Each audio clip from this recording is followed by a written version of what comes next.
IPOs भी खुल रही हैं सर। सबसे पहले तो कैम्स के बारे में बात करते हैं। अच्छा आईपीओ लग रहा है सर, किस तरह से एडवाइस करेंगे यहाँ पर, क्या करना चाहिए निवेशकों को?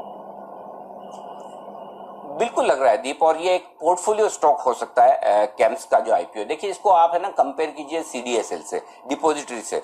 बेसिकली ये एक तरह से आप कह सकते हैं कि म्यूचुअल फंड में डिपॉजिटरी टाइप का काम करते हैं, कि जो म्यूचुअल फंड इन्वेस्टर्स हैं जो अप्लाई करते हैं, रिडम्पशन देते हैं, उनके लिए ये काम करते हैं। और जिस तरह से कंपनियों का अकाउंट डिपॉजिटरी में होता है, सारी जो स्टॉक मार्केट में लिस्टेड कंपनियां जिनके शेयर डिपॉजिटरी में होते हैं, ठीक उसी तरह से इन जो म्यूचुअल फंड्स हैं उनकी यूनिट्स इस तरह के रजिस्ट्रार और ट्रांसफर एजेंट्स में होती है।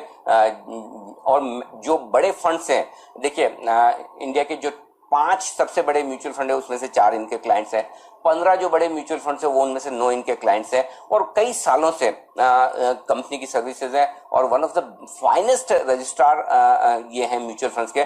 बिजनेस बढ़िया है, आगे ग्रोइंग बिजनेस है। म्यूचुअल फंड इन्वेस्टर्स जिस तरह से बढ़ रहे हैं, इनका कारोबार बढ़ेगा, तो कारोबार बढ़ने वाला है। वैल्यूशंस रीजनेबल है।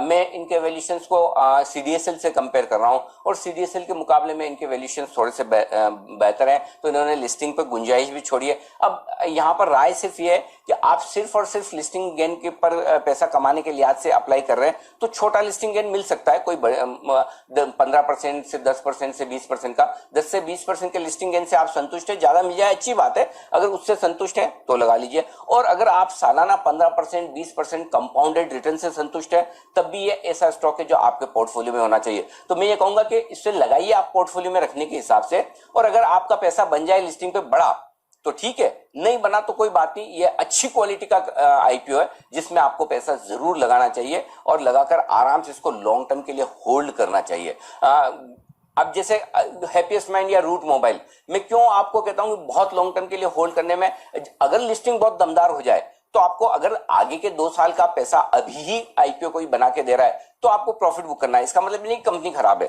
कैम्स के केस में हो सकता है लिस्टिंग उतनी दमदार ना हो, लेकिन आप सोचिए अगर जो बड़े बड़े फंड्स हैं वो यहाँ पर स्टेक खरीद रहे हैं, एनएसई अपनी स्टेक बेच रहा है और बाकी फंड्स खरीद रहे हैं, तो नेचुरली जो फंड स्टेक खरीद रहे हैं वो फंड बिजनेस किसको देंगे? जहां उनका इन्वेस्टमेंट है वहीं तो बिजनेस देंगे। फॉर एग्जांपल एसबीआई या यूटीआई, अगर वो स्टेक खरीदेंगे तो बिजनेस यही देंगे। तो मेरा ये मानना है कैम्स एक बढ़िया इन्वेस्टमेंट आईपीओ। इन्वेस्टमेंट के हिसाब से सोचिए, ट्रेडिंग के हिसाब से मत सोचिए, और बहुत शॉर्ट टर्म आपका व्यू है तब भी लगा लीजिए, कोई इशू नहीं, लेकिन ये पोर्टफोलियो में रखने लायक है। बिल्कुल, तो लिस्टिंग गेन्स तो ठीक है, बट अगर आप पोर्टफोलियो स्टॉक चाहते हैं तो फिर कैम्स आपके लिए एक अच्छा ऑप्शन है।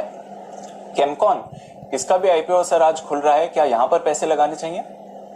दीप, ये मौके पर चौका लगाने वाली कंपनी है कि चलिए केमिकल को लेकर, और ये सारे जो इतनी गर्मी चल रही है मार्केट में, जिसके आगे पीछे केमिकल कहीं दिखे वो शेयर ले लो, और वो शेयर बढ़ने ही बढ़ना है, उसका फायदा उठाने के लिए आईपीओ लेकर आ रहे हैं। देखिए बैलेंस शीट उतनी मजबूत नहीं है, हमने डिटेल में बैलेंस शीट पढ़ी है। डेटर्स साइकिल बढ़ रहा है, एम्प्लॉइज कॉस्ट घट रही है, डिस्काउंटेड कैश फ्लो उतना कंफर्टेबल नहीं दे रहे हैं। तो मैं डेटा से और बैलेंस शीट से और इनके रेशियो से कंफर्टेबल नहीं हूं।